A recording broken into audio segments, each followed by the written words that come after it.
Feliz jueves 18 de junio de 2020. Muchas gracias a todas y a todos quienes estamos en esta nueva normalidad, quienes nos están siguiendo.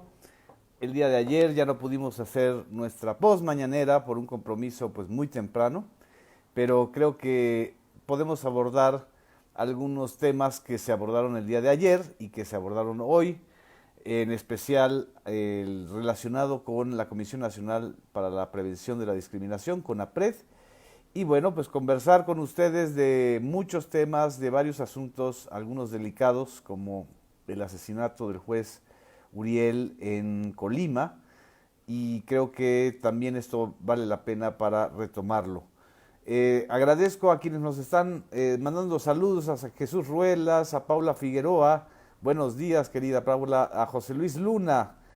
Un abrazo, José Luis, a Tania Ortega, qué bueno que estás por aquí. A Norma Villagómez, feliz jueves también. Cuauhtémoc Rodríguez Horta, ¿qué tal? Buenos días. Luis Vicente Santana desde la Ciudad de México. Ami López, que nos saluda a todos los posmañaneros que están entre 9:30 y 10 siempre aquí con nosotros y muy al pendientes. A Kafkito, gracias. A Lola Guevara, buenos días a todos desde Aguascalientes. Sí, ayer no pudimos estar en la posmañanera, pero hoy lo retomamos. Héctor Gabriel, gracias. A Jaime Cruz, que nos está viendo desde Nueva York y comentando, muchas gracias. A Paula Figueroa Arredondo, a Natasha Perry Rory, gracias.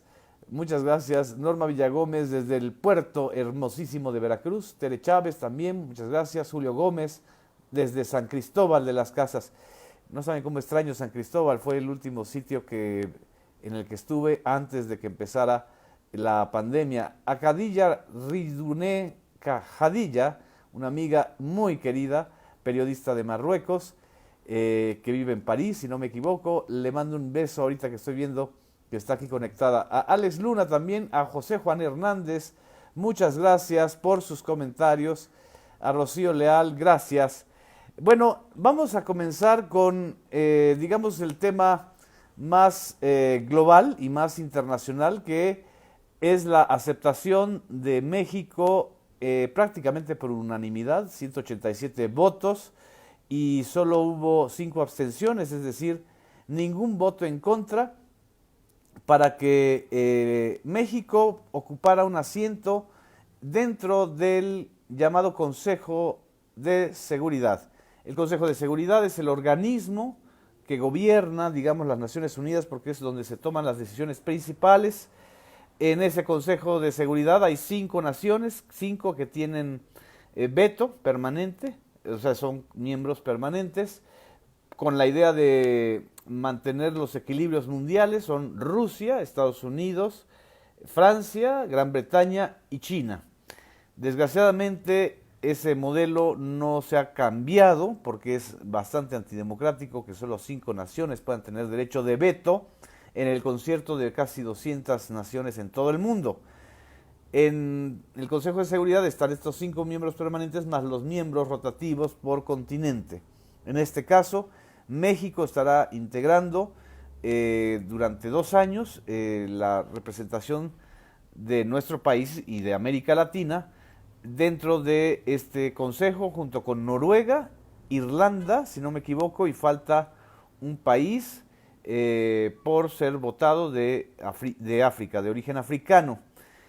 Ah, y la India también, uno de los países más poblados, más importantes del mundo, no solamente por su población, sino por su potencial económico. También la India va a integrarse como miembro o Estado miembro del Consejo de Seguridad. Lo sorprendente también en este episodio es que, pues, ni modos, para los que están en la onda anti López Obrador, en la onda de salir a pitar carros y decir que están en contra de la Cuarta Transformación o del gobierno, pues también México fue electo para el Consejo para Asuntos Económicos y de Seguridad Social, que es otro ente muy importante dentro de la ONU. Y bueno, recordemos, para que se enchilen también más quienes están insisten en desacreditar al doctor Hugo López-Gatell, que el doctor Hugo López-Gatell, subsecretario de Salud, ya está aceptado para formar parte del comité de expertos de la Organización Mundial de la Salud. Eso lo dimos a conocer desde la semana pasada. El canciller Marcelo Ebrard y el propio embajador de México ante las Naciones Unidas, el ex rector de la UNAM, Juan Ramón de la Fuente, fueron muy explícitos y amplios en su explicación y en el significado que tiene esta incorporación de México a un órgano de gobierno de las Naciones Unidas, donde el voto cuenta, el voto pesa. Imagínense nada más la posición o el voto de México frente a un conflicto entre las Coreas, como desgraciadamente se está planteando, o ante esta tensión que Estados Unidos quiere tensar y mantener esta tensión con China. Después de todo lo que ha sucedido este año, el gobierno de Donald Trump insiste en generar una confrontación con China. Y bueno, aquí va a ser muy importante el papel y la posición que juegue México. Pero lo que más me llamó la atención, y creo que esto es interesante, es que el propio canciller Marcelo Ebrard haya reiterado y subrayado que una de las guías de la política exterior va a ser una política de género. Y lo dijo de manera muy clara: vamos a enarbolar una política exterior feminista. Vamos a escuchar cómo lo mencionó Marcelo Ebrard. Se denomina perspectiva de género. México declaró en la Asamblea General de la ONU, en voz de un servidor, en la pasada asamblea, que asumíamos una política exterior feminista. ¿Por qué? ¿Por qué razón? Porque la gran transformación social en todo el mundo no se va a poder dar si no hay un cambio muy profundo en términos de género. Buena parte del mundo hoy tiene situaciones muy adversas, desiguales, inequitativas, incluyendo nuestro país en algunos campos importantes, pero en general en el mundo es un tema muy actual. Entonces, si se plantea una transformación mayor, tiene que pasar por ese campo.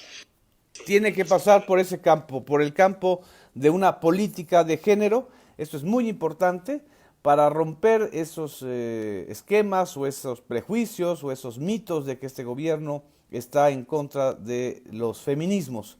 Yo digo feminismos porque no hay un solo feminismo, y eso lo estamos viendo no solamente en México, sino en todo el mundo.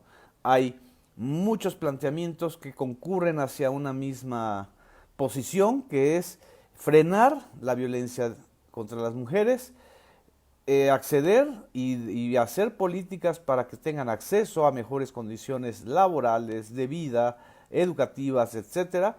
Romper el patriarcado estructural. De la ONU es una gran estructura patriarcal, y tener también un acento muy importante en el tema de género en todos los campos: en el campo de la salud, en el campo del combate a la pobreza, en el campo de la paz, en el campo de la situación laboral, por supuesto, y ni qué decir en los otros campos tan importantes en donde la mujer juega un papel fundamental, como son la educación, la cultura. Hablo, obviamente, de organismos como la UNESCO, organismos como la OMS, organismos como la OIT, la Organización Internacional del Trabajo, que todas, de una u otra manera, dependen de las Naciones Unidas. También el presidente Andrés Manuel López Obrador leyó un documento sobre la posición de México y los 3 ejes que van a guiar a México en esta posición internacional muy importante, y creo que vale la pena rescatarlos. Aquí tengo la versión original. Dijo: en especial subrayo 3 asuntos básicos que promoverá México en el Consejo de Seguridad de las Naciones Unidas. En primer lugar, cumplir con los 4 derechos fundamentales proclamados por el presidente Franklin Delano Roosevelt. Está haciendo referencia a uno de los presidentes del New Deal norteamericano, es decir, el que funda el modelo del Estado benefactor que en 1900 29 y en los años 30 sacó a Estados Unidos de esa profunda depresión y que luego fue desmantelado por los neoliberales. Cierro paréntesis. El derecho a la libertad de palabra, el derecho a la libertad de culto, el derecho a vivir libres de miedos y temores y el derecho a vivir libres de miseria. El segundo asunto básico que promoverá México es la cooperación para el desarrollo sustentable con el propósito de que las naciones ricas y organismos financieros internacionales apoyen a los pueblos y gobiernos pobres para combatir el hambre y las epidemias, evitar el racismo, el clasismo, el sexismo, la xenofobia y la discriminación en todas sus expresiones. Lo yo, CONAPRED, por favor. Asimismo, ayudar con inversiones y programas de desarrollo regional para que nadie se vea obligado a emigrar de su lugar de origen por falta de oportunidades de trabajo o por violencia. Con desigualdad mundial no puede haber sustentabilidad. Ese es el planteamiento interesante de México. Procurar, y el tercer punto, procurar que en ningún conflicto se utilice la fuerza y se imponga el poder hegemónico de las potencias. México siempre votará a favor de la no violencia, guiados bajo el principio del presidente Benito Juárez de que entre los individuos como entre las naciones el respeto al derecho ajeno es la paz. Esto creo que es la nota, una de las notas más importantes de esta semana, junto con otra sorpresa que nos dijo el presidente de la República a pregunta expresa. ¿Qué pasó? ¿Qué va a pasar con el avión presidencial, con la rifa, etcétera? Y él había comentado que estaba ya a punto de concretarse la venta del avión presidencial, lo cual no excluye que haya una rifa para juntar recursos destinados a la salud. Ya el premio evidentemente no será una aeronave de ese tamaño y de esos costos de mantenimiento, sino los 20 millones por cada uno de los cachitos que se plantean. Pero esto fue lo que respondió y creo que vale la pena destacarlo. Se están arreglando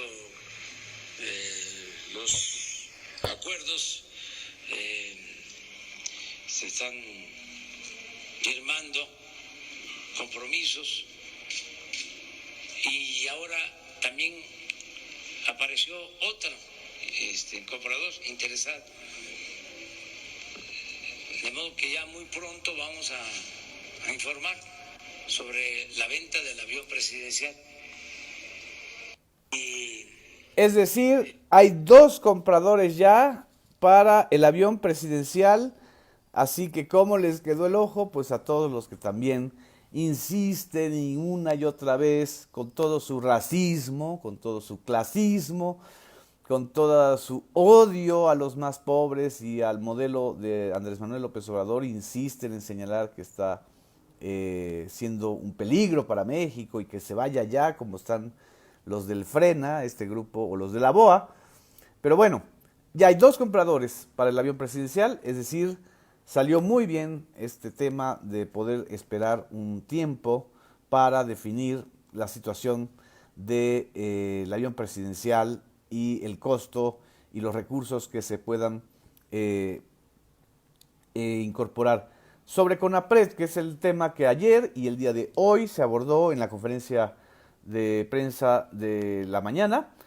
Ustedes saben que CONAPRED invitó a un foro organizado por esta Comisión Nacional para Prevenir la Discriminación, un organismo creado en el sexenio de Vicente Fox y que está dentro de la estructura de la Secretaría de Gobernación.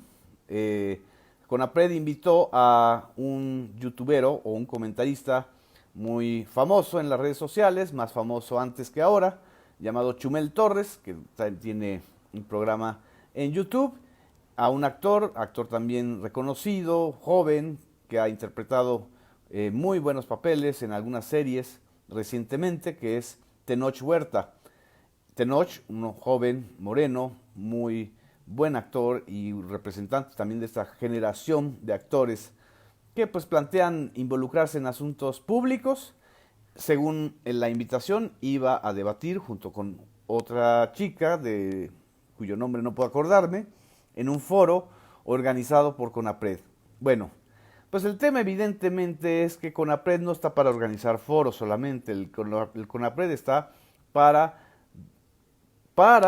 sancionar, señalar, recibir quejas de todas aquellas actitudes de discriminación por motivos de raza, de sexo, de orientación sexual, de edad, etcétera, etcétera, que se genera en el ámbito público. Ese es el gran paraguas de CONAPRED, algo que debe hacer también la CNDH, la propia Subsecretaría de Derechos Humanos de Gobernación. Y bueno, pues fue una polémica muy intensa porque el señor comentarista de YouTube, el señor Chumel Torres, pues evidentemente no es ningún personaje que se destaque por combatir la discriminación. Se destaca por burlarse, por hacer ironía, y no de la mejor, sino una ironía muy llena de clasismo, desgraciadamente. Pues no, está muy lejos, muy lejos el señor Chumel Torres de estar cercano a Héctor Suárez, por ejemplo, o a otros grandes comediantes o comentaristas. Es un joven youtubero que ha hecho mucho dinero en este esquema de derrumbe del modelo televisivo tradicional, de falta de talentos. Chumel tuvo su buen chiste cuando creó el Pulso de la República en 1912, se volvió un crítico mordaz de Peña Nieto y luego se volvió pues un comentarista dócil. No es alguien que le importe la verdad ni la democratización de los medios ni nada de eso. A él le interesa ser famoso, hacer dinero y tener presencia. Eso es muy claro. Entonces, ¿qué tiene que ver eso con los valores de CONAPRED? Nada. Pero además, si se le agrega que la primera dama tiene un agravio contra Chumel Torres porque nunca pidió disculpas de usar un término muy discriminatorio contra su hijo del presidente también, bueno, esto incendió las redes sociales. Ahora, más allá de los individuos, el día de ayer Chumel finalmente pidió disculpas después de 2 días y de casi 2 años y se canceló el evento. Pero aquí el tema es, ¿para qué queremos CONAPRED? Chumel Torres pues va a seguir siendo Chumel Torres, con éxito o sin éxito. El tema aquí es, ¿para qué queremos una comisión nacional para prevenir y erradicar la discriminación con la estructura que hoy se dio a conocer, con 3 direcciones generales? Si se dedica a organizar foros en YouTube, pues mejor organizo a través de esta plataforma de Facebook o de YouTube o de Twitter un foro con ustedes y no gasto el dinero público. Ese es el tema. El tema es tener estructuras que nos cuestan a los mexicanos y además, en lugar de estar haciendo la función sustancial de prevenir y erradicar la discriminación, que obviamente no es labor de una sola instancia, sino de varias, pues en lugar de hacer eso, pues organiza foros. Es un error, ni modos, y creo que de esos errores terribles a veces se aprende o no se aprende. Pero hoy lo que señaló el presidente Andrés Manuel López Obrador, y veo un comentario que me hicieron sobre la estructura burocrática enorme del aparato federal, en donde se crearon muchas comisiones, muchas instancias, pues no para ser eficientes, sino para dar un hueso, o para cooptar, como dijo él, o simple y sencillamente, muy directamente, para comprar a voces críticas en los gobiernos del PRI y, por supuesto, también en los gobiernos del PAN a nivel federal. Entonces, sirve este debate también para impulsar a una CONAPRED activa, importante, necesaria, sin tanta famosidad encima, sin tantas pretensiones de famosidad. Lo mismo con los 312 fideicomisos que existen a nivel de la estructura federal y que evidentemente no son el FONCA. El FONCA se llama fideicomiso, pero es un fondo necesario para el impulso a los creadores y a las artes, pero la gran mayoría de los fideicomisos que existen a nivel federal son estructuras construidas para la discrecionalidad, para el robo, para quedarse con lana o para pagar favores de manera indirecta con el recurso federal. Eso es en esencia el debate que se abrió desde ayer y que hoy continuó porque el propio presidente de la República está abriendo ese debate. Y creo que ese debate es importantísimo, no solamente para hablar de CONAPRED, sino para hablar de muchas instituciones que son autónomas supuestamente, pero que son tan autónomas que nunca le hacen caso o nunca rinden cuentas ante la sociedad. En fin, esto es lo que quería yo comentarles el día de hoy.